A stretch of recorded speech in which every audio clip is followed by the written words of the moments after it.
So, all right. So y'all know that Cardi B has that hair care line that she's launched, and she's been teasing it for a while. But it's finally, she had a pre-sale, and the pre-sale sold out. And what I heard, it sold out in like 45 minutes. Like it did numbers. Like it did numbers. And she's been promoting it for a few months, like actively, right? So she has a she's been showing off her natural hair and showing how long it is.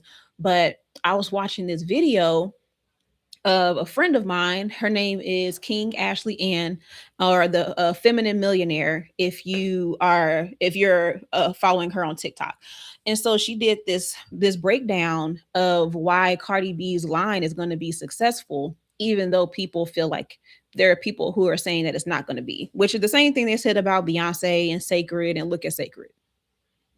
I don't think the internet really know what they're talking about when it comes to the success of people's businesses, but I digress. So she was doing a like an overview of why her hair care line is going to be successful.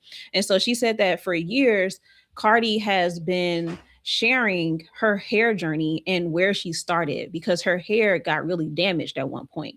And so she has been for years sharing her journey and her growth and the evolution of her hair and it becoming healthier, her being getting to a place where she is accepting of her hair and her hair texture and how it looks, because it was something that was she was teased about when she was younger. And so she's been sharing all of these different things, and has been incredibly relatable when it comes to her talking about it.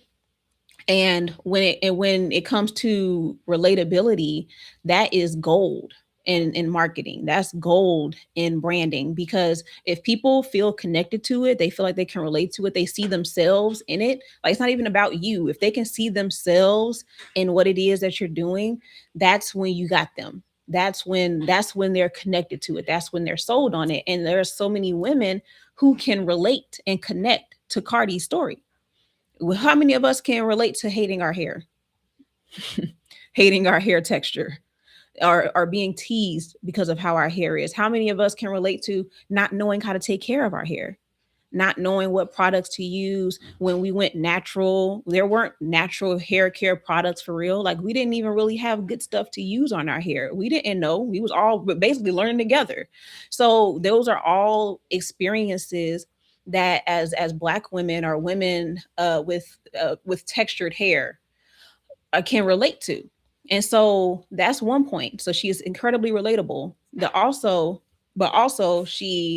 um she set her hair care, from what I've heard. I haven't looked into it yet, y'all. So I'm really just recapping the video. But her hair care line is also very affordable too. So she's not knocking people over the head when it comes to the pricing of the products as well. So it's relatable and it's accessible.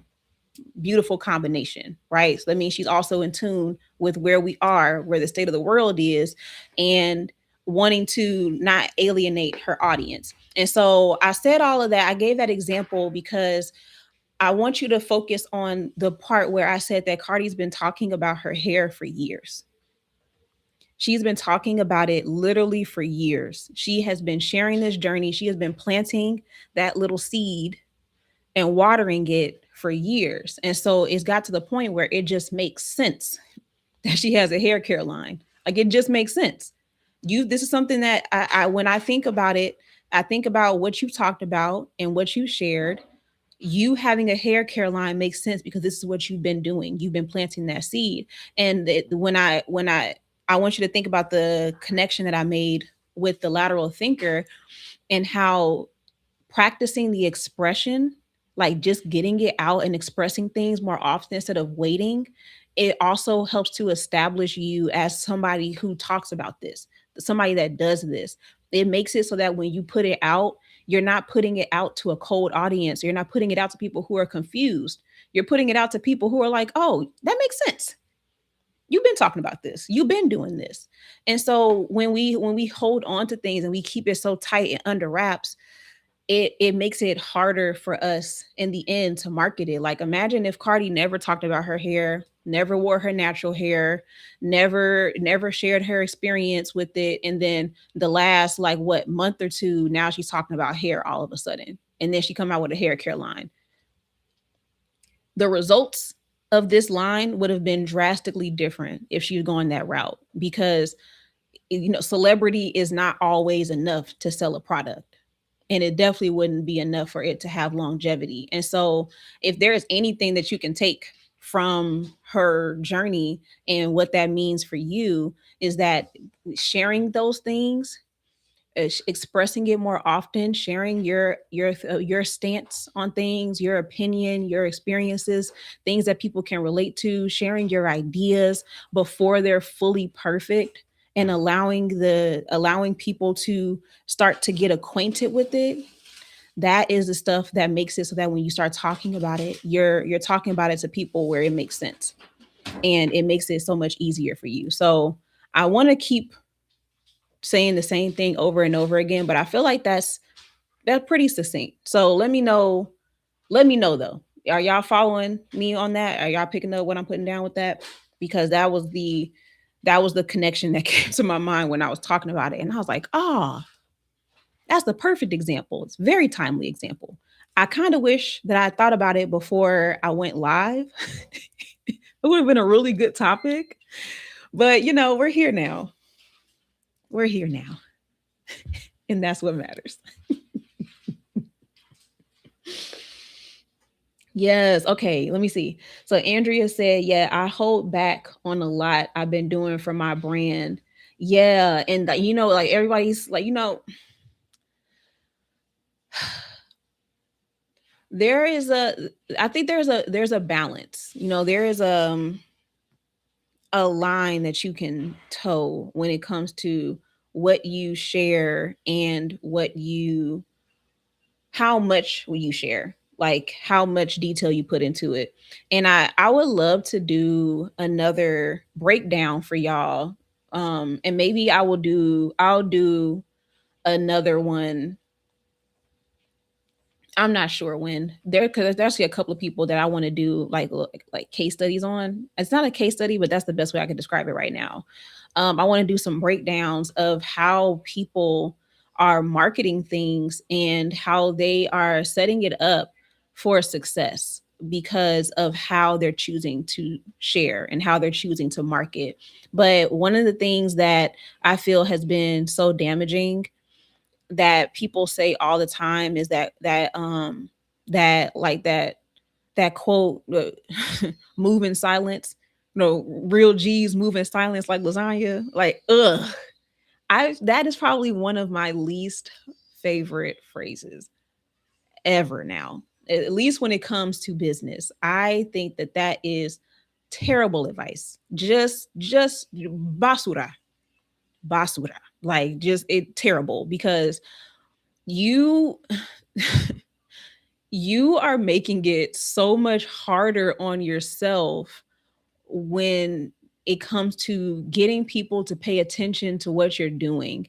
And what really bothers me about it is that, if I can be real with y'all, I love you, okay? I want to say that first. All right, I'm gonna hold your hand when I say this.